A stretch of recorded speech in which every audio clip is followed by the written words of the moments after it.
Thomas the Tank Engine and Friends, Wooden Railway Adventures, Episode 98, Hank's Bubble Party.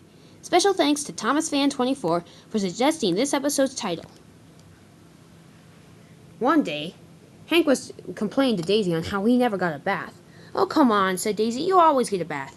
"Well, not lately," said Hank. It's driving the heck out of me. I always have to do all the dirty jobs, since James or Gordon or none of those engines don't want to do them. "They're not supposed to do them," said Daisy. "You are." "I know, but look at this pain. All these scratches everywhere."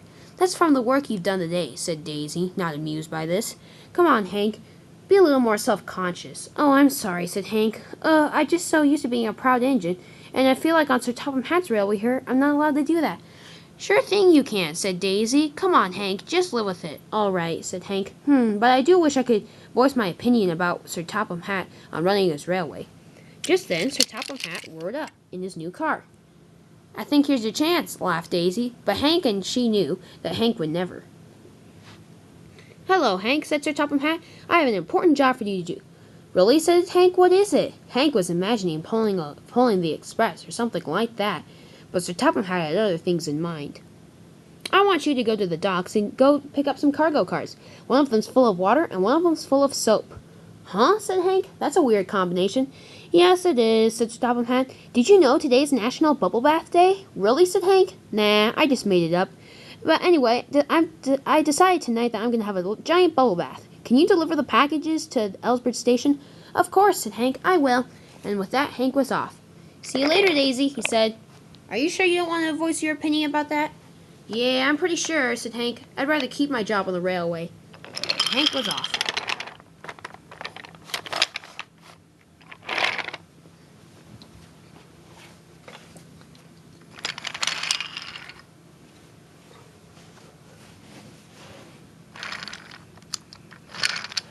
When Hank arrived at the docks, he meant business. "Hello, Hank," said Henry. "Are you here to stay long?" Hey, Hank! Come back here," cried Henry. "Sorry," said Hank. "Can't talk. I have an important job to do. I need to impress Sir Topham Hatt." And Hank was off.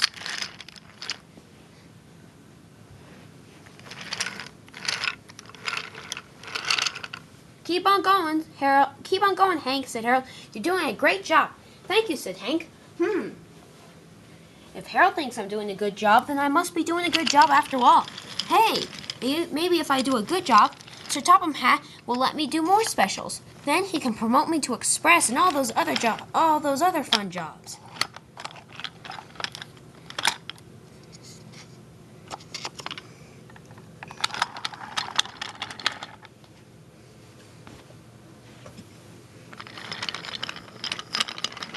Hank whizzed under Gordon's Hill and over Henry's tunnel.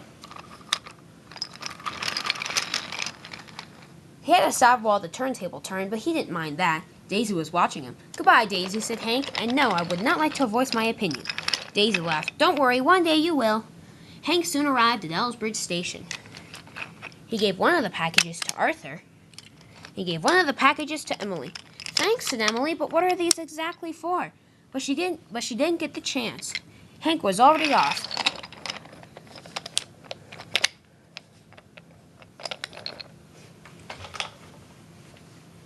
"Wow," said Hank, "that went perfect. Except now I'm a little tired. Driver, can I rest over here?" "Yes. Hey, you can rest in the back country." "Really?" said Hank. "Oh, yes," said the driver. "Look, this space between the hills is perfect." "Thanks," said Hank. "Whew, pulling that train takes a lot of energy." "Yes, it does," said the driver. Now just take a nap. I'll let you know if a train's coming." "All right," said Hank, and he began dozing.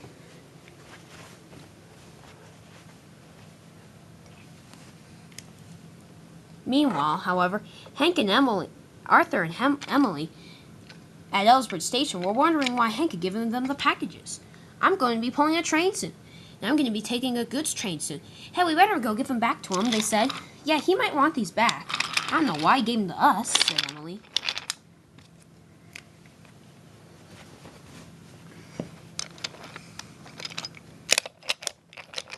"Hey, I have an idea," said Arthur. "I see Hank over there." "Oh, yeah," said Emily. "Emily, there he is. I'll go this way, and you go the other way. Sound good?" "All right," said Emily. "That sounds good."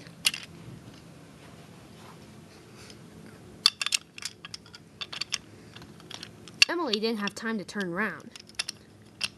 So she had to surprise Hank backwards. Hey, Hank, surprise!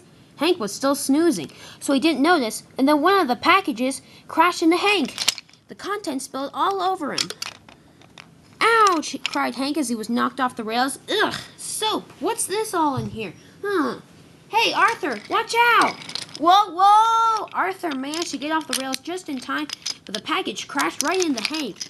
Ew! Cried Hank. It's full of water. Oh, no! Ugh! This is nasty. Sir Topham Hatt soon arrived at the scene of the accident. He said, this is a different idea I had in mind. So, Hank, you decided to try out my bubble bath idea. Do you like it? Not necessarily, sir. I wasn't really expecting a bubble bath, for one thing. Oh, don't worry, said Sir Topham Hatt. Anyway, Arthur and Emily, what is the matter with this? We wanted to surprise him, said Emily. But it kind of went a little haywire. I can see, said Sir Topham Hatt. Well, Hank, it looks like you finally got your bath. Hey, you're right, said Hank. But how'd you know about it? Oh, please. You engines think I don't hear half of the things you tell about me on Soder, but in fact, I do. Wow, said Hank, you got good ears. Yes, and a brand new automobile. Brrr. He revved the engine. I know I've had it for a couple of weeks, but anyway, still like to show off. Well, goodbye, Hank, and hope you've learned your lesson. A lesson, he said? Yes. Even though I know you want to do other things on the island of Soder, it's still nice for you to do the things that I ask you to do. Oh, thanks, sir, said Hank. That means a lot to me. Thanks. I'll have Harvey bring Rocky soon. And with that, Sir Topham Hatt rode away. And Hank, Arthur, and Emily were left to ponder in their own thoughts.